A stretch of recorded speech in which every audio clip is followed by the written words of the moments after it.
تو کیا یہ پاکستانی حکمرانوں کے لیے خطرے کی گھنٹی ہے؟ موجودہ جو حکمران ہیں ان کے ساتھ اب کیا سلوک ہونا ہے؟ کیا سول ملٹری حکومت واشنگٹن سے کوئی دباؤ کو برداشت کر سکے گی؟ السلام علیکم دوستو، واشنگٹن سے پاکستان کے لیے کوئی اچھے اشارے نہیں آ رہے۔ چند ہفتے قبل کانگریس کی پاکستان کی سیاسی صورتحال پر تشویش کی قرارداد منظور ہوئی۔ یہ کانگریس کے 85% ارکان نے متفقہ طور پہ اس قرارداد میں پی ٹی آئی اور عمران خان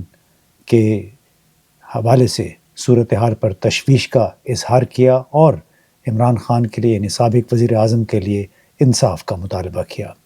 اب 26 جولائی امریکی سینٹ میں ریپبلکن رکن کی جانب سے پاکستان اور چین مخالف بل پیش کر دیا گیا ہے۔ یہ اب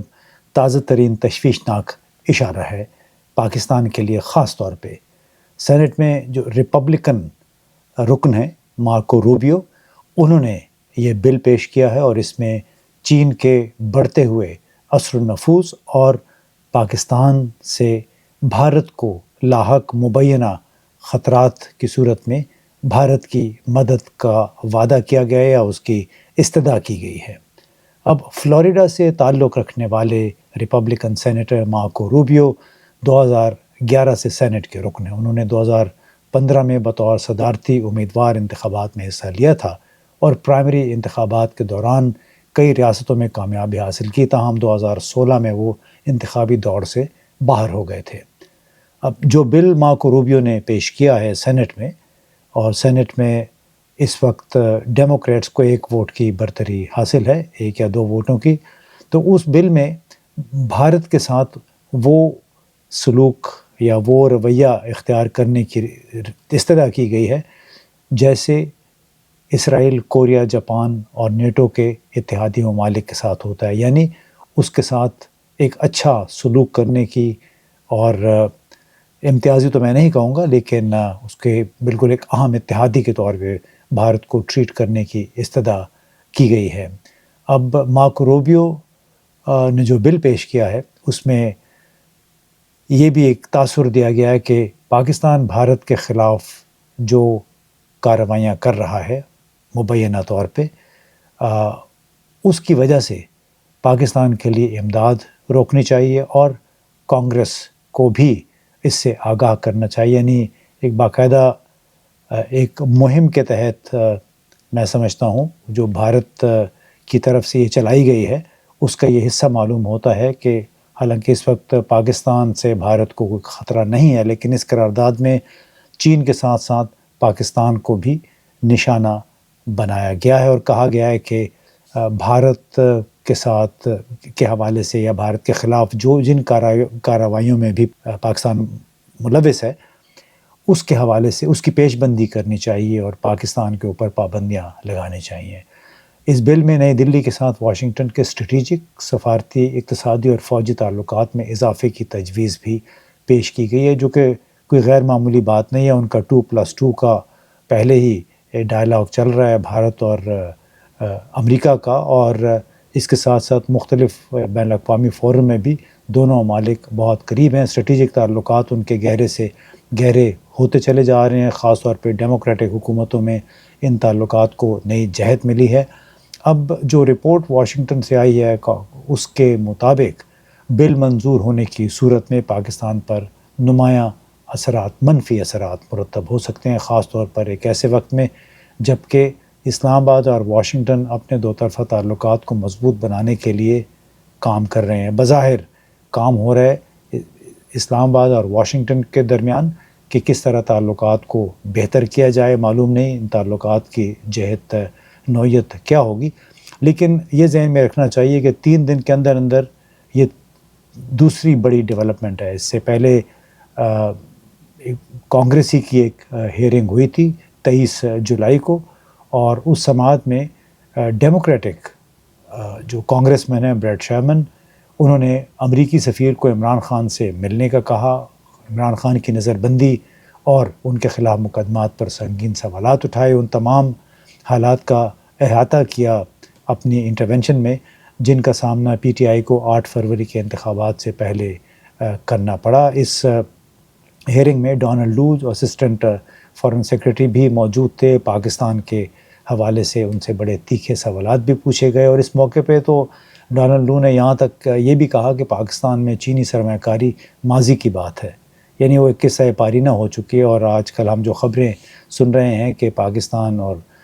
چین کے درمیان جو آئی پی پیز ہیں، جو یعنی انڈیپینڈنٹ پاور پروڈیوسرز ہیں، وہ بجلی گھر جو کہ سی پیک کے تحت لگے ہیں، ان کی ادائیگیوں کے حوالے سے ایک مسائل کھڑے ہو گئے ہیں. ابھی تک وہ کلیئر نہیں ہو رہے، اس سے پہلے بھی آپ نے میرے ریویو لاگ میں دیکھا ہوگا. اور ڈونلڈ لو نے اس موقع پہ یہ بھی کہا کہ ہم تو پاکستان میں جمہوریت کے فروغ کے لیے $101 ملین بھی مختص کر رہے ہیں. اب ظاہر ہے یہ موجودہ حکومت ہے، جو صدر جو بائیڈن کی حکومت کا یہ فیصلہ ہے. یہ کیا آئندہ نئے صدر اگر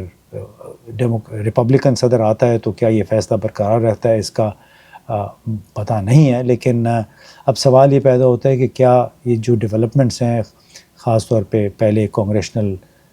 قرارداد تھی، اس کے بعد یہ 23 جولائی کو ہیئرنگ ہوئی، اور اب 26 جولائی کو ریپبلکن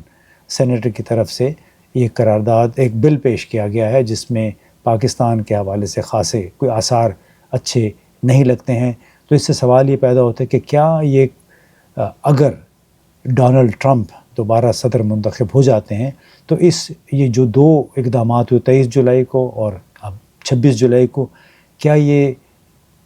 ڈونلڈ ٹرمپ کے لیے ایک سٹیج تیار ہو رہا ہے کہ وہ جب صدر بنے تو پہلے ہی آتے ہی وہ پاکستان کے حوالے سے کوئی فیصلہ کر بیٹھیں؟ تو یہ کئی لوگوں کی امید ہے کہ ایسا ہوگا، اور اس کی بنیادی وجہ یہ ہے کہ پاکستانی ڈاکٹر فزیشن جتنے بھی امریکہ میں موجود ہیں، ان کی اپنی تنظیم ہے، اپنا اس کے ذریعے وہ ریپبلکن پارٹی پارلیمنٹیرینز کے ساتھ اور ریپبلکن پارٹی کے ساتھ بہت قریب جا کے کام کر رہے ہیں، ان کے ساتھ تعاون بھی کر رہے ہیں، ان کے ساتھ رابطے رکھ رہے ہیں. اور ان کی کا واحد مقصد معلوم ہوتا ہے جو انہوں نے کہا ہوا ہے کہ عمران خان کی رہائی ہے، اور ان کو ان تمام کیسوں سے نجات دلانا ہے جن کا سامنا عمران خان 9 مئی 2023 کے بعد سے مسلسل کر رہے ہیں. اب یہ تمام تر صورتحال جو امریکہ واشنگٹن میں ڈیولپ ہو رہی ہے اور پاکستان میں عدالتی فیصلے مل کر پی ٹی آئی اور عمران خان کے حالات پر، ان کی صورتحال پر کیا اثر ڈالیں گے، یہ چند سوالات ہیں جو تازہ ترین پیش رفت سے پیدا ہو رہے ہیں. اور اس کے ساتھ ایک اور سوال کہ کیا یہ جو اشارے جو کہ واشنگٹن سے بھی آنا شروع ہو گئے ہیں کہ ریپبلکن پارٹی کے لوگ بھی ہمدرد پائے جاتے ہیں، ڈیموکریٹک پارٹی کے لوگ بھی تشویش میں مبتلا ہیں پاکستان کی صورتحال کے حوالے سے، تو کیا یہ پاکستانی حکمرانوں کے لیے خطرے کی گھنٹی ہے؟ کیا سول ملٹری حکومت عمران خان اور پی ٹی آئی کے معاملے پر واشنگٹن سے باہر سے کوئی دباؤ کو برداشت کر سکے گی؟ یہ ایک بہت بڑا سوال ہے، کیونکہ ماضی میں بھی ایسے ہوتا رہا ہے کہ جب باہر سے پریشر آتا ہے تو پھر پاکستان میں حرکت شروع ہو جاتی ہے. اور پاکستان میں اس دفعہ حرکت تو پہلے ہی شروع ہو چکی ہے سپریم کورٹ کے ذریعے، جو مخصوص نشستوں کے حوالے سے پی ٹی آئی کے حق میں فیصلہ ہوا، اور ان کے پارلیمانی اراکین کو بھی باقاعدہ نوٹیفائی کر دیا گیا ہے کہ وہ پی ٹی آئی کے ارکان ہیں. اور اس کے ساتھ ساتھ مختلف کیسز جو ہیں دہشت گردی کے حوالے سے اور 9 مئی کے حوالے سے جن کا سامنا ہے عمران خان ان کے ساتھیوں کو ہے، اور اس میں کافی ریلیف ملتی نظر آ رہی ہے. اس کے علاوہ آئندہ دنوں میں کیا ریلیف ملے گی یہ بھی دیکھنے والی بات ہے. لیکن ایک امر بڑا واضح ہے کہ واشنگٹن میں جو صورتحال ڈیولپ ہو رہی ہے اس کا لامحالہ اثر پاکستان پہ ہوگا. ان کا ٹارگٹ اگرچہ چین بھی ہے، اور چونکہ چین اور پاکستان قریبی اتحادی سمجھے جاتے ہیں، لیکن اب ایسا لگ رہا ہے کہ چین اور پاکستان کے تعلقات میں آئی پی پیز یا جتنے بھی قرضے تھے ان کی ادائیگی کے کو ایک بہانہ بنا کر رکھنا ڈال دیا گیا ہے. اور اس سے اب اگلی سٹیج یہ ہے کہ پاکستان کے موجودہ جو حکمران ہیں ان کے ساتھ اب کیا سلوک ہونا ہے، کیا ان کو مزید قریب کیا جائے گا یا انہیں پھر جھنڈی دکھا دی جائے گی. کیونکہ جو قرارداد کے مطابق یہی ہے کہ پلی یہ لی گئی کہ بھارت کو بڑی شکایات ہیں پاکستان سے، لہٰذا پاکستان کے خلاف پابندیاں لگائی جائیں. اب اس کا نتیجہ کیا ہوتا ہے ظاہر ہے اس کا اندازہ آنے والے مہینوں میں ہو سکے گا. بہت بہت شکریہ.